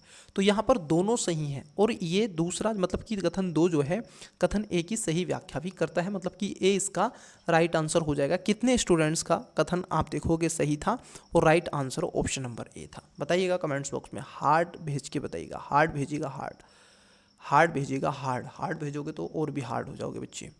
आइए अगले क्वेश्चन की तरफ बढ़ते हैं, नेक्स्ट क्वेश्चन देखते हैं। देखिए क्वेश्चन क्या है, रेपो दर के संदर्भ में निम्नलिखित कथनों पर विचार कीजिए। अब देखो रेपो दर, रिवर्स रेपो दर, repo rate, bank rate, reverse repo rate, ठीक है, ये आपसे पूछ रहा है। 3 स्टेटमेंट है। पहला, रेपो दर वह दर है जिस पर वाणिज्यिक बैंक केंद्रीय बैंक को ऋण प्रदान करता है।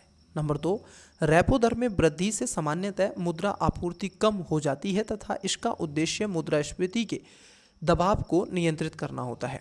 नंबर 3, केंद्रीय बैंक आर्थिक गतिविधियों को प्रभावित करने और वित्तीय प्रणाली में तरलता का प्रबंधन करने के लिए रेपो दर में परिवर्तन का उपयोग कर सकता है। नीचे दिए कूट का प्रयोग कर सही उत्तर चुनिए। ऑप्शन नंबर ए केवल 1 और 2, बी केवल 2 और 3, सी केवल 1 और 3, डी 1, 2 और 3। वीडियो को पॉज करें, करेक्ट आंसर बताने का प्रयास करें। आई होप आपने इसका राइट आंसर दिया होगा। चलिए देखते हैं इसका करेक्ट आंसर क्या होगा। देखिए रेपो दर क्या होती है सर, रेपो रेट क्या होती है, पहले इसको जरा समझ लेते हैं।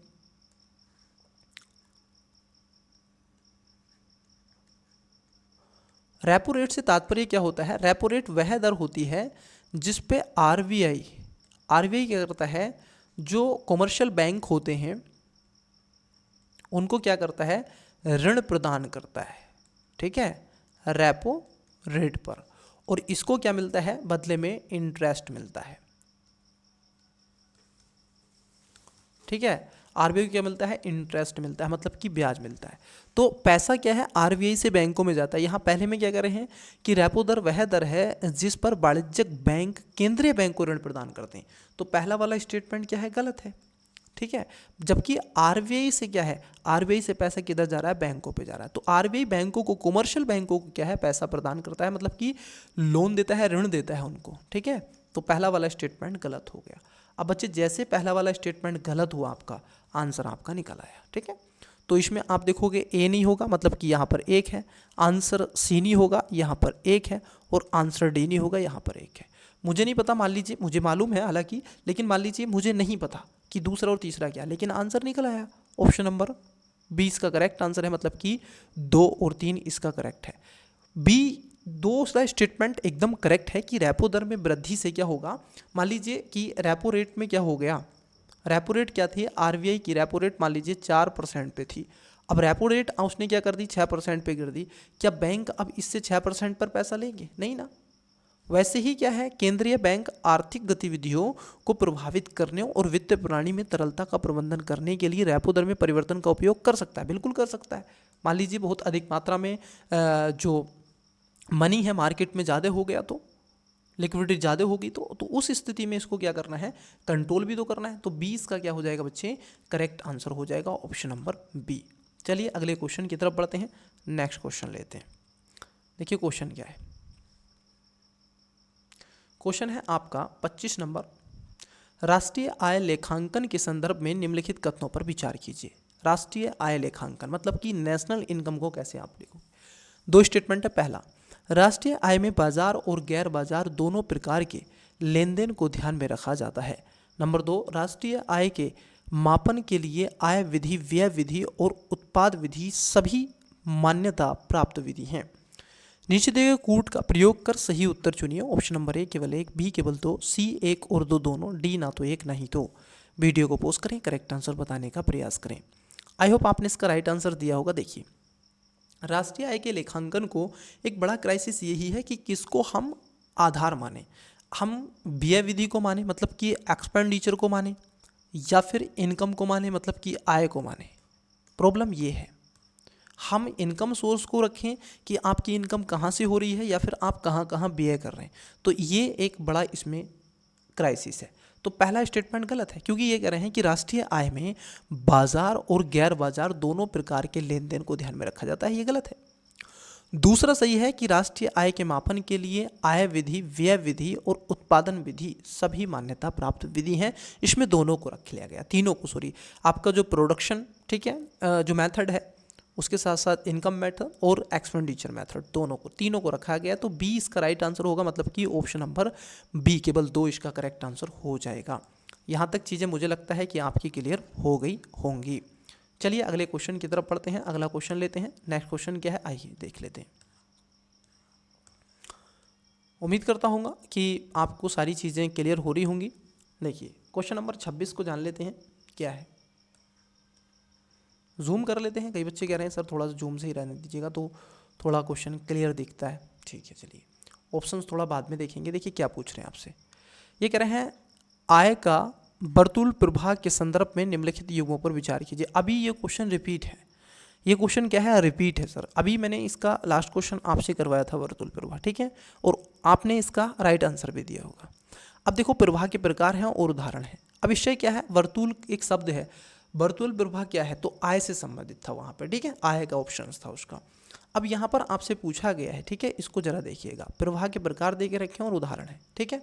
चलिए, पहला है वास्तविक प्रवाह, मजदूरी का भुगतान। दूसरा है पूंजी प्रवाह, किसी दुकान से किराने का सामान खरीदना।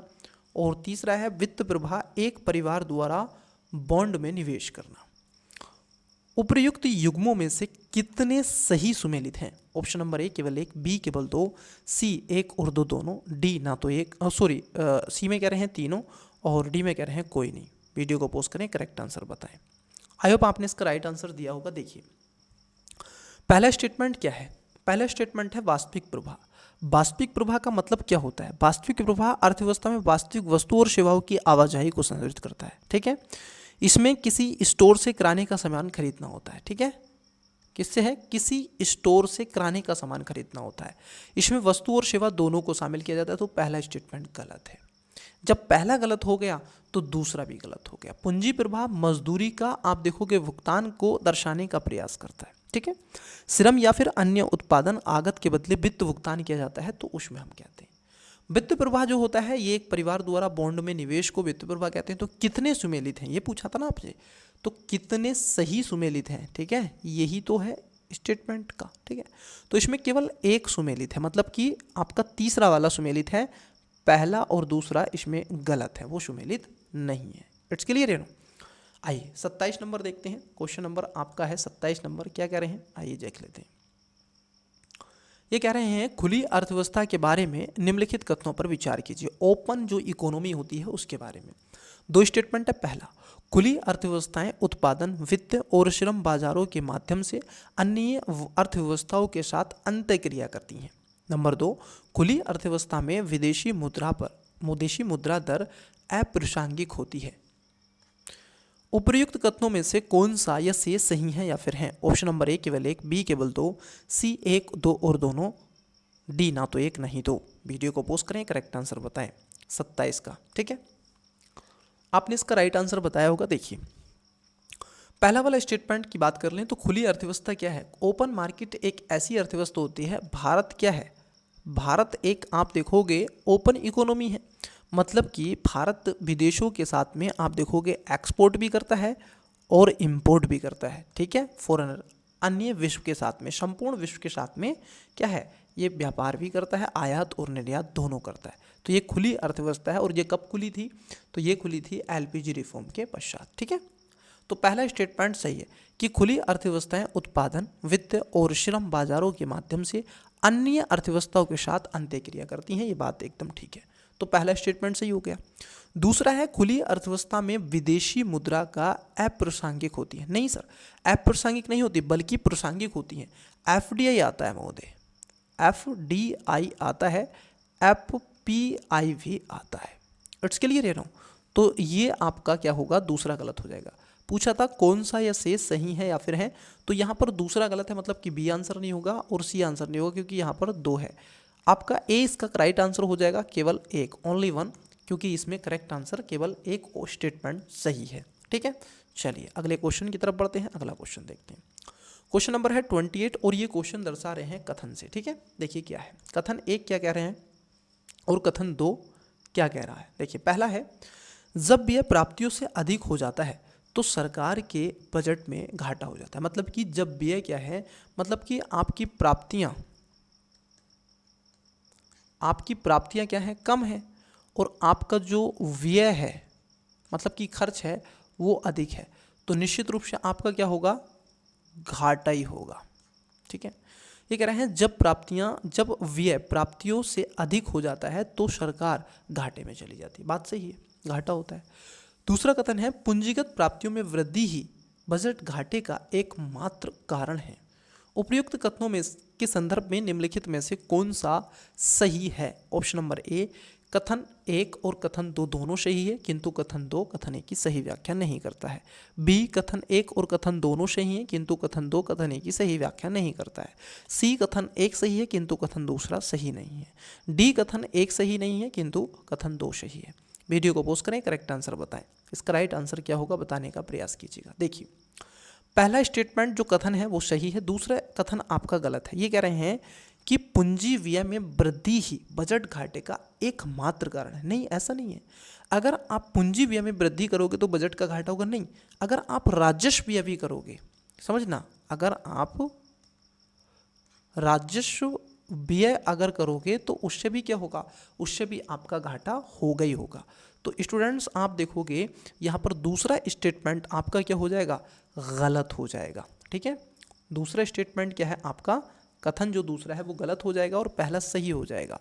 अब जरा आप देखिए ऑप्शंस, यहाँ पर कह रहे हैं दोनों सही, नहीं सर, एक गलत है एक सही है, दोनों सही नहीं। यहाँ पर कथन 1 सही है और कथन दूसरा सही नहीं है, मतलब कि सी इसका राइट आंसर हो जाएगा। आइए इंग्लिश वाले स्टूडेंट्स देखिएगा,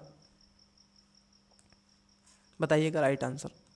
स्टेटमेंट वाला क्वेश्चन है 23 number 23, consider the following statement one of GDP deflator. ठीक है, फिर ऑप्शंस देखिएगा। 24 पहले क्वेश्चन पढ़ लीजिएगा, फिर उसके स्टेटमेंट पढ़ के वीडियो को पोस्ट करके फिर आप किसको करेंगे, फिर आप ऑप्शंस देखें, सेलेक्ट करेंगे कौन सा आपका करेक्ट है। 25 देखिएगा, वीडियो को पोस्ट कीजिएगा। With reference to national income accounting consider the following statement, national income takes into, पढ़िएगा इसको, ठीक है, और लगाइएगा आंसर।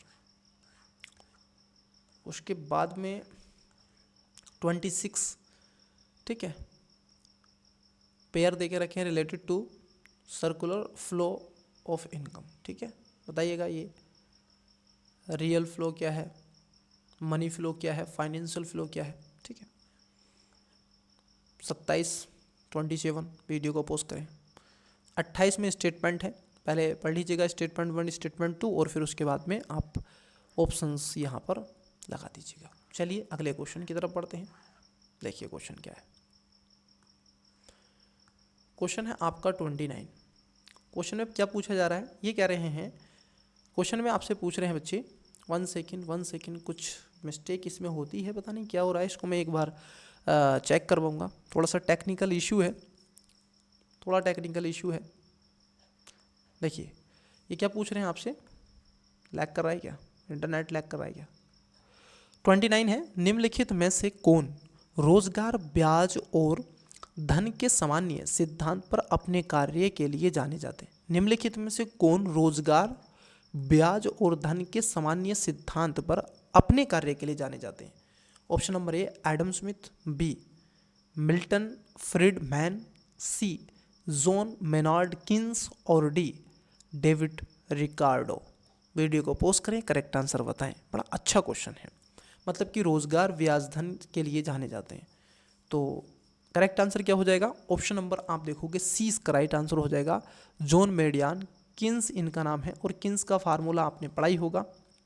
ठीक है, इन्होंने एक फार्मूला भी दिया था जीडीपी को कैसे आप इंक्लूड करते हैं, जैसे बाई बराबर, ठीक है, आप पढ़ते हैं कि नहीं, सी प्लस आई प्लस ऐसे पढ़ते हैं ना कुछ, फिर एक्स माइनस एम, ये वाला फार्मूला पढ़ते हैं कि नहीं, सी प्लस आई प्लस, नहीं इसमें पढ़ते हैं आप, ये फार्मूला होता है आई थिंक, ये जो फार्मूला होता है, एक सेकेंड रुकिएगा, इन्हीं का फार्मूला था ना ये, मैं अगर सही रिकॉल कर पा रहा हूँ तो बाई बराबर सी प्लस आई प्लस जी और एक्स माइनस एम, एक्सपोर्ट और इम्पोर्ट, कंजम्पशन, इन्वेस्टमेंट और गवर्नमेंट्स। ठीक है, शायद यही है इसका फार्मूला, मैं यहाँ पर थोड़ा सा लैग कर रहा हूँ, मुझे लगता है यही इसका है, सी प्लस आई प्लस जी। ठीक है, बाई बराबर जीडीपी का ये निकालते हैं ना। तो चलिए, तो इसका राइट आंसर क्या हो जाएगा? करेक्ट आंसर हो जाएगा जॉन मेनार्ड किन्स। तो इन्होंने ही आप देखोगे रोजगार ब्याज और धन के बारे में बताया था। अगले क्वेश्चन की तरफ बढ़ते हैं, ये इन्हीं के ही फार्मूले हैं, कॉन्सेप्ट हैं। देखिए क्वेश्चन नंबर नेक्स्ट है 30 नंबर। इस क्वेश्चन के बाद में हम क्लास को यहीं पर रोकेंगे। ठीक है, 30 क्वेश्चन हम लेंगे। ठीक है, अगली क्लासेस में फिर से 30 से 35 क्वेश्चन लेंगे। 3 पार्ट्स में मेरा उद्देश्य रहेगा, क्योंकि ज़्यादा लंबी क्लास भी ना हो और क्वेश्चन भी ठीक ठाक अटैम्प्ट हो जाए। ये क्वेश्चन अटैम्प्ट नहीं हो रहे बच्चे, बल्कि आप देखोगे आपको विद सोल्यूशन, आपको सोल्यूशन दिया जा रहा है। ठीक है, पूर्ण रूप से एनालिसिस कर रहे हैं हम। देखिए क्वेश्चन नंबर है, आज की क्लास का लास्ट क्वेश्चन है 30 नंबर, मतलब कि 30। सकल राष्ट्रीय उत्पाद जीएनपी के संदर्भ में निम्नलिखित कथनों पर विचार कीजिए। 2 स्टेटमेंट है। पहला, किसी देश के नागरिकों द्वारा उत्पादित वस्तुओं और सेवाओं का कुल मूल्य चाहे वे कहीं भी हों, उसके सकल राष्ट्रीय उत्पाद जीएनपी में शामिल किया जाता है। दूसरा स्टेटमेंट है, सकल घरेलू उत्पाद जीडीपी में विदेशों से शुद्ध कारक आय मतलब कि एनएफआईए को सम्मिलित कर जीएनपी की गणना की जाती है। निश्चित कूट का प्रयोग कर सही उत्तर चुनिए। ऑप्शन नंबर ए केवल 1, बी केवल 2, सी 1 और 2 दोनों, डी ना तो 1 ना ही 2। वीडियो को पोस्ट करें, करेक्ट आंसर बताने का प्रयास करें। आई होप आपने इसका राइट आंसर दिया होगा। देखिए बच्चे, इसमें दोनों स्टेटमेंट क्या होंगे आप बताएंगे इसका आंसर कमेंट्स में। जब अगली क्लास होगी, क्लास नंबर नेक्स्ट जब होगी इसका पार्ट नंबर 2, जब मैं इसका पार्ट नंबर 2 लूँगा आपसे, तो इसका आंसर भी आपसे क्या कर दूंगा, डिस्कस कर दूंगा। तो बच्चे आज की क्लासेस में इतना ही रहने देते हैं। ठीक है, तब तक के लिए ऑल द बेस्ट, मन लगा के पढ़ते रहिएगा। Best of luck, thank you.